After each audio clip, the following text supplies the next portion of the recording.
Fred and Ann would be upset if Millie and Finley wandered away from home. Yeah, that's right. Look at this little guy here. Well, when our pets get out and about without us, they're at an increased risk of infection, injury, and even worse. Cherisse LeJeune joins us now with the Wisconsin Humane Society with Rico, who's going to help us keep our loved ones safe, right? Yes, yeah. This is little Rico. This is little Rico. He's only 2 months old, but he's a big boy. I think that he's definitely going to be looking for a good home when he gets back to our Ozaki campus today. He's got 4 brothers and sisters back at the Ozaki campus. As you can see, very curious, very adventurous little guy. I love the little harness. I know, yes. Green looks very good on this little guy. He definitely. He's got a leash, so you can actually walk a cat, You right? can, yes. You can definitely walk them, and it's something, too, that we love to get kittens used to at an early age like this so that they always can grow up with it, and it's just natural to them when you want to take them outside. Molly's afraid of a meowing cat. It's okay. I'm allergic to him.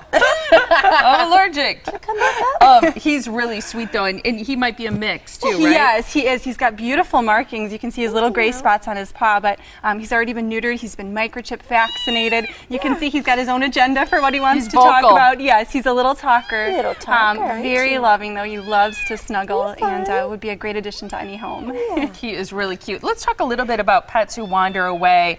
And some people let their pets roam, which is not a good idea, right? Exactly, especially for cats. I think a lot of times people have a misconception that they actually enjoy being outside, they have to be outside, which really is not the case. You can really easily make cats happy and healthy inside by really catering to that prey drive inside. You know, boxes, bags that they love to hide in. They love boxes and bags. Yes, they love climbing. Anything you can do to really kind of recreate that environment inside so that they don't have any desire to even go outside. So it's really something where I think a lot of people don't do it intentionally. It's just something they think is going to make their cat happy, but we do know the risks of cats being outside, and so you really want to make sure you're taking precautions to make them happy inside by you know, having a lot of toys, scratching posts they can climb up to, but really catering to that prey drive that they would find outside. Yeah. Go walk. So cute.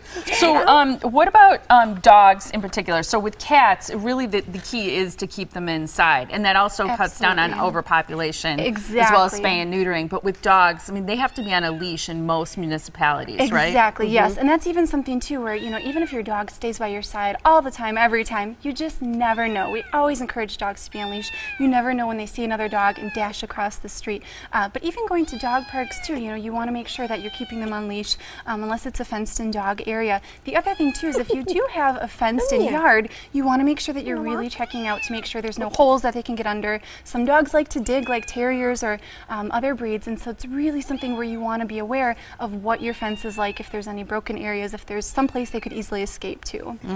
You're just checking out he the loves couch. to explore. Come over this way. He really He's does. a little I love adventurer. that. So what's the one thing in your opinion then that people should take away from this conversation about animals getting away? I think the best thing is really prevention. You know, one thing we always do for all of our dogs and cats at the Wisconsin Humane Society is we microchip all of them. And if you don't adopt, I would say making sure you do get them microchipped at a vet clinic, because if your animal does get lost, that's the one way that you're going to be able to get them back. In addition to that, really making sure you're keeping that microchip information up to date. If you move, change phone numbers, it's really the only way that you can get your animal back. So it's a great thing to do for every animal. So really taking preventions and precautions, like a little harness here for this little guy to make sure that they're safe and happy. Did you find your voice, Rico? Here's the information so that you can find out more about Rico. Today you guys open up at... We open at 2 today. 2 o'clock today. They're on West Decorah Street in Saukville. There's the phone number to find out more about Rico or his brothers and sisters.